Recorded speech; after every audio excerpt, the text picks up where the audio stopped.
नमस्कार, मैं हूं प्रशांत भारद्वाज और आप देख रहे हैं न्यूज रूम पोस्ट। विपक्षी दल अक्सर अर्थव्यवस्था को लेकर मोदी सरकार पर निशाना साधते रहते हैं। गिरती अर्थव्यवस्था को मुद्दा बनाने की कोशिश विपक्ष करता है, जबकि हकीकत जो आंकड़े बयां करते हैं वो ये है कि हमारा देश दुनिया की सबसे तेज गति से बढ़ने वाली अर्थव्यवस्था है। इस साल देश की इकोनॉमी के 6.5% की तेजी के साथ बढ़ने का अनुमान है। वर्ल्ड बैंक, IMF और रशियन डेवलपमेंट बैंक समेत कई एजेंसियों का कहना है कि भारत एक बार फिर सबसे तेजी से बढ़ने वाली इकोनॉमी होगा। लेकिन देश की इकोनॉमी को अल नीनो, तेल उत्पादक देशों के उत्पादन में भारी कटौती करने और कुछ विकसित देशों में छाए बैंकिंग संकट से खतरा है। वित्त मंत्रालय ने अपनी एक मासिक आर्थिक समीक्षा में बताया है कि भारत को इन संभावित जोखिमों से सतर्क रहने की जरूरत है।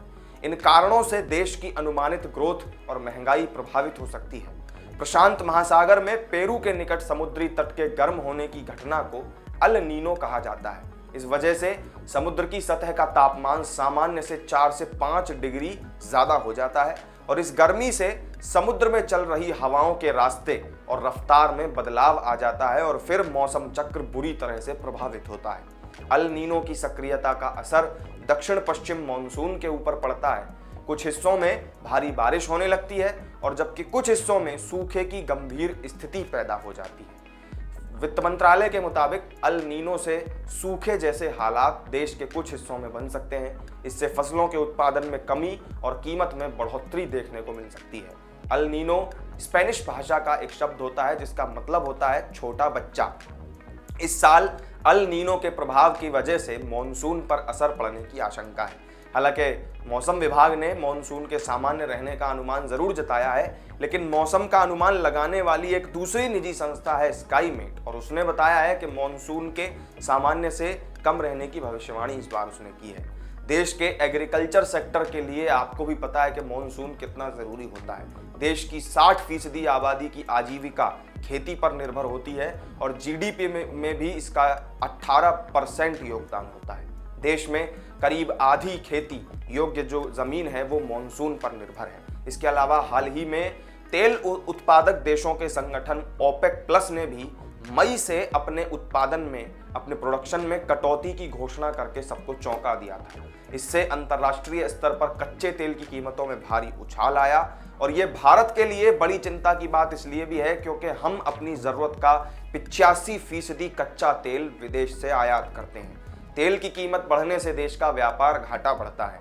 देश में बीते 1 साल से पेट्रोल और डीजल की कीमत में बदलाव नहीं हुआ है। यूक्रेन युद्ध के कारण कच्चे तेल की कीमत पिछले साल मार्च में $139 प्रति बैरल पहुंच गई थी, जो 2008 के बाद फिर इसका उच्चतम स्तर था। हाल ही में ये $75 प्रति बैरल से नीचे आ गई थी। अगर तेल की कीमत बढ़ती है तो फिर इसका असर भारत की ग्रोथ पर भी जरूर पड़ सकता है।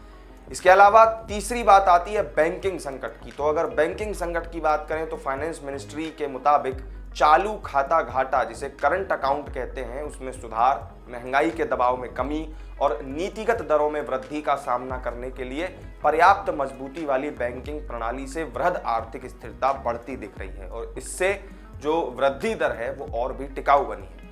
आरबीआई ने बैंकिंग क्षेत्र पर निगरानी बढ़ाई है और इसके दायरे में आने वाले संस्थान भी बढ़े। बैंकों पर दबाव का परीक्षण भी समय समय पर किया जाता रहता है। जो समीक्षा की गई है उसके मुताबिक जमा की तेजी से निकासी होने की आशंका नहीं है, क्योंकि 63% जमा परिवारों द्वारा किए जाते हैं जो निकासी जल्द नहीं करते। इन सभी फैक्टर्स की वजह से भारत के बैंक अमेरिका और यूरोप के बैंकों से अलग हो जाते हैं। लेकिन बढ़ती अनिश्चितता जो बनी हुई है उससे आत्ममुग्धता के लिए कोई जगह नहीं है। तो इस वीडियो में मेरे साथ फिलहाल इतना ही।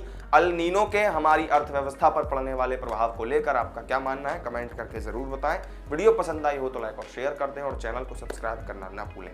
फिर मिलेंगे किसी नई वीडियो में नई जानकारी के साथ। तब तक के लिए दीजिए इजाजत। नमस्कार।